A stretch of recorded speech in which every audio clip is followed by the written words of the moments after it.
Hello, this is Dave from the Wizards Keep in Muncie, Indiana, and today I'm going to talk about my top 10 favorite two-player only games of all time. And to start off, at number 10 we have Onitama. Now, Onitama is a kind of an abstract game. A lot of abstract games always seem to get compared to chess, and this one is no different, because you play on a board like a grid, kind of like a chessboard, and you've got 5 pieces, and you're going to your goal is to try to take out your opponent's king, or if you could ever get your king to sit on your opponent's throne, then you can win. Now, where it's different is, one, you only got 5 pieces, but two, the movement or how you could move your pieces is determined by cards that you play. Now, you have 2 cards there, and the game starts. You have 2 cards in front of you face up, so your opponent also has 2 cards in front of them face up, and then there's one additional card. It's kind of like a no man's land. When you play a card on one of your pieces and move it according to the options that the card allows you to move a piece, you take that card, put it in the no man's land area, and then take the card that was in the no man's land and put it in your tableau or in front of you. And so what that means is whenever you play a card, it's now that action is now in the no man's land. So when your opponent plays one of their actions, they're going to now have the card that you just played previous. So you're going to be swapping these cards back and forth. And what I really like about the game is there's a lot of replayability in it, because there's multiple different cards in the game, but you're only playing with 5 of them each game you play. So every time you play, you're going to have very different strategies or different configurations of movement. So it's very kind of interesting. Plus, it plays fast, or potentially can play fast. If you have a lot of people prone to analysis paralysis or 2 equally matched opponents, then it could take a little longer, much like a game of chess. Depends. If someone's a better opponent, you beat somebody in 5 minutes. But at most, it probably takes like 30 minutes to play. And that is Onitama. My number 9 is a card game, but kind of with a Viking or Norse mythology theme, and that is Thunder and Lightning. Now, Thunder and Lightning is kind of like the card game version of Stratego. And Stratego, if you're not familiar with that kind of classic game, you've got like each person has a flag that you're trying to capture. But when you lay the pieces out there, you only have like art or information on one side of them. They're kind of standing up. So with your opponent's pieces, all you see is the blank backsides, and your opponent only sees the blank backsides of yours. Well, how this one works is with cards. So you're taking cards and you're laying them face down on the table, and kind of you can have like 3 columns with 4 rows potentially.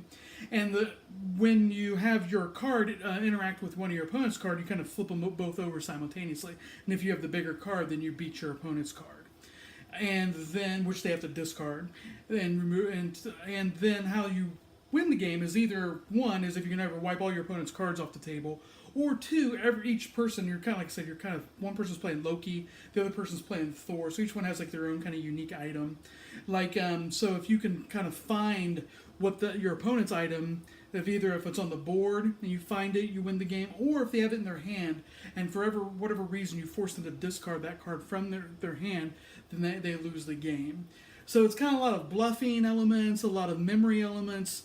So if you like that kind of classic old Stratego game, you may check out Thunder and Lightning. It's kind of the same thing with a little bit of a twist, more modern twist. My number 8, also a card game. Now this is kind of like the 2-player variant of a very popular other game, and that is Seven Wonders Duel. This is kind of based off, as I mentioned, the other popular card drafting game called Seven Wonders, which works as a really, really great multiplayer game, but though it has a variant, it doesn't really play very well 2 players, because just drafting, you want to have a large group around the table that you're passing cards around. In the Seven Wonders Duel, the cards are kind of laid down in kind of different pyramid-like or different kind of configurations, and you're going to alternate each turn picking cards. Some of those cards are face up, some of those cards are face down, so you don't know what they are until they get revealed. And how that happens is when you place during the setup, you have the cards laid out in a certain configuration. Well, you can only take cards that are basically near the bottom or are completely exposed. There's no cards on top of them. And when you remove all the cards from that and from the cards laid out on the table, if it's a flipped over card, you flip it face up and reveal what the card is. So there's a lot of jockeying for position to try to, like, you might well see a couple cards ahead of time. Each player wants that card, so you're trying to force it by which cards you take to make it where if you want a card, it's going to be available on your next turn, or your opponent is forcing you to you're trying to give your opponent maybe limit their choices or force their choices, and they're trying to do the same to you. So it's a lot of jockeying for position. I like. There's a couple different strategies. You can either win by having those victory points at the end of the game, or there's a military strategy or a technology or science strategy. If you collect all the science symbols, you win immediately. The game just stops and you win right away. The military, every time you collect different military, you're going to move a piece on the military track, and as you get further up, you're going to start damaging, or you're taking off tokens, and that removes money from your opponent, which says they're kind of being hit militarily, is what it symbolizes. But if you can ever get the track all the way to the end, to one side, it's kind of like a tug of war, then you win militarily and the game ends right away as well. So there's a couple different ways to play, or ways to win, and it's Seven Wonders Duel. Kind of with that same kind of theme is the theme of a kind of more involved game being broken down and made into a two-player version. This is Agricola, All Creatures Great or Big and Small. Now this takes some aspects of Agricola and just kind of simplifies it or boils it down to one aspect, which is the animal breeding. In Agricola, you've got different cards you're drafting, or you're building different improvements or different buildings. And this here just focuses on building fences and placing animals and breeding animals. And you have basically I think you have 8 different rounds, which you have, and you have 3 workers. There's no getting new workers each turn or feeding your people type thing. You're just focusing on the, fencing in areas, getting different types of animals and trying to breed them. And so after 8 turns, who's basically done that most efficiently is going to gain the most victory points and therefore win the game. And that is Agricola, All Creatures Big and Small. Now, I don't have the box for the next one, and that's because I've got so many expansions for it that it's now kind of a long white box, and that is Star Realms. I can include actually like Hero Realms a little better than Star Realms, but Hero Realms technically is a 2 to 4 player game, where the base set of Star Realms is a 2-player game. So I kind of felt like I would put Star Realms in this slot, in my number 6 slot. And Star Realms is a 2-player deck building game, which it's probably the best. You can play a lot of deck building games 2 players, but I really, really like Star Realms or Hero Realms best as far as playing 2 players. And that's because a lot of deck building games don't have a lot of interaction with them, but Hero Realms and Star Realms do, because it was designed by former Magic the Gathering pro players. And so they take a lot of aspects of Magic in it, where a deck building game like Dominion is just about kind of racing for victory points. In Star Realms, what you're going to do is you're actually getting cards that can attack your opponent. Either attack different space bases that they put out on the board in front of them, or attack their hit points directly. Each person starts with 50 life, and whoever gets their opponent down to 0 first is going to win the game. And I've talked about Star Realms and Hero Realms in several other videos, so if you're interested, you may check out those and get a little more detailed information about it. My number 5 is a little bit of a twist, or a little bit of a departure of some of my other games, because this is a little bit more of a party game, and that is Codenames Duet. Now, Codenames has different variations. There's the basic Codenames, they've got Codename Pictures, they've even do Codename Marvel and Codename Disney, but Codenames Duet is designed specifically for 2 players only, because Codenames being a party game, like most party games, is really about having a large group together, assembled to play a game, and the regular Codenames does that very well.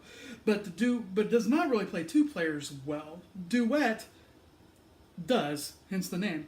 Because Codenames Duet turns it into a cooperative game where you and your partner are working together to try to basically locate your different spies by their code names.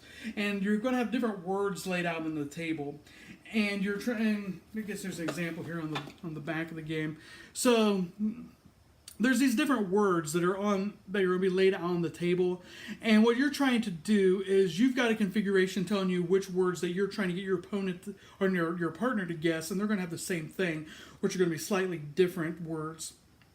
So you're going to give them clues, but you need to get 15 different code names between the two of you, but you only have 9 rounds. So you cannot just give clues so they get one word at a time. You're going to have to need to find ways to give them clues to allow them to pick multiple words in a turn.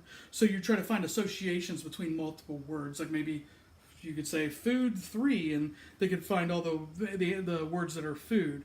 But you got to be careful because 3 of the words out there are spies, and if your partner or you ever guess one of the spies, then you both lose automatically. So let's say there was like corn, hot dog, and asparagus, or the words out there, but hot dog was the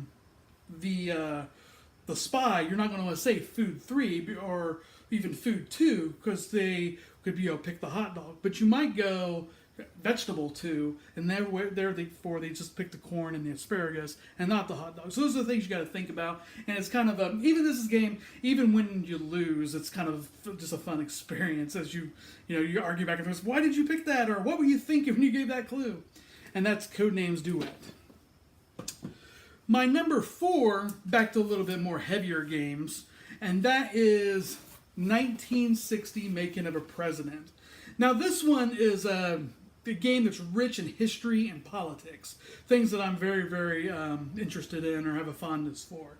And this particular one is about the 1960 presidential election, though I kind of wish that if the game was a little more popular and they would actually make maybe different variations of other elections. It'd be nice to have like different expansions where you could try out different other historical moments. But in this one person plays John F. Kennedy and the other person plays Richard Nixon, and you're basically working against each other to try to win the election, to try to become the next president. So you're going to play different cards, and you either play the cards for different events that were actually based off historical events that happened in the election, and which gives you different benefits, or you can play cards just for basically influence cubes, and you spend those influence cubes kind of like placing them on different states around the country, trying to gain influence in those states. Because by the end of the election, you're eventually, after lots of different variables, you're eventually going to count up the states, who has the most influence in each state, and that person's going to win that state's electoral votes. And whoever has the most electoral votes, well, wins the election and the game.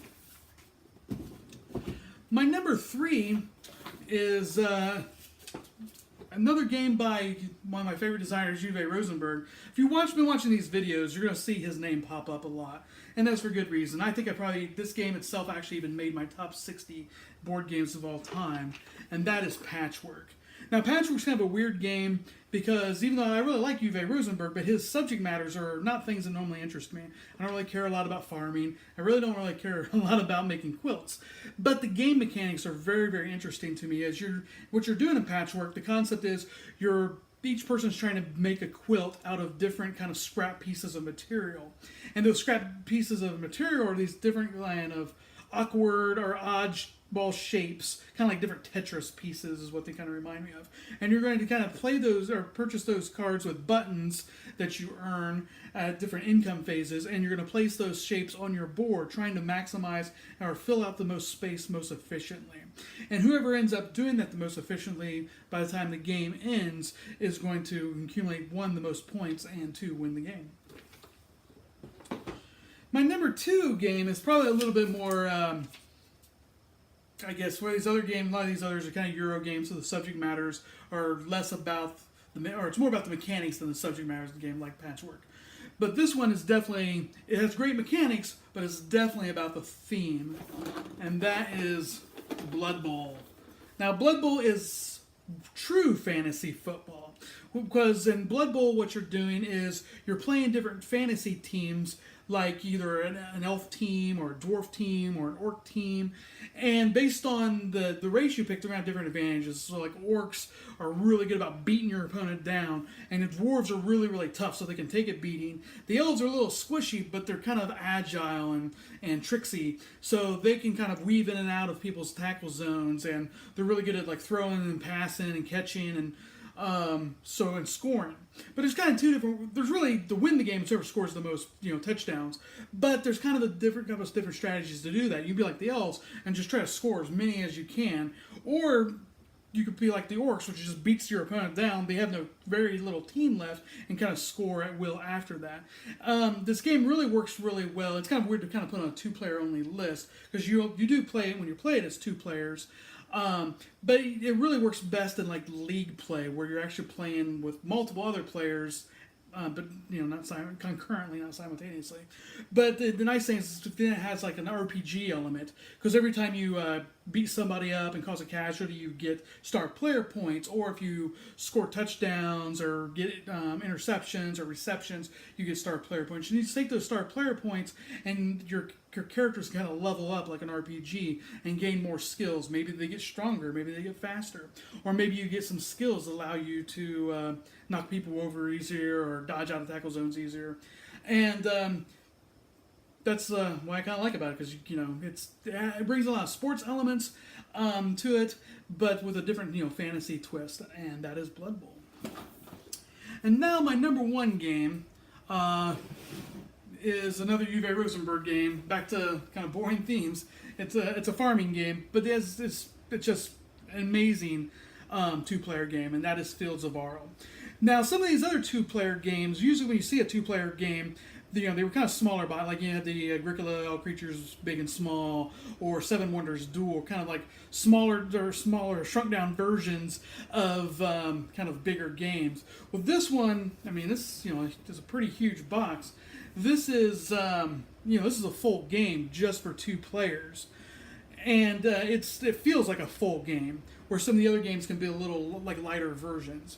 With Fields of Arle, it's a worker placement game, and what you're doing, like you're doing a lot of Uwe Rosenberg games, you're kind of building your farm.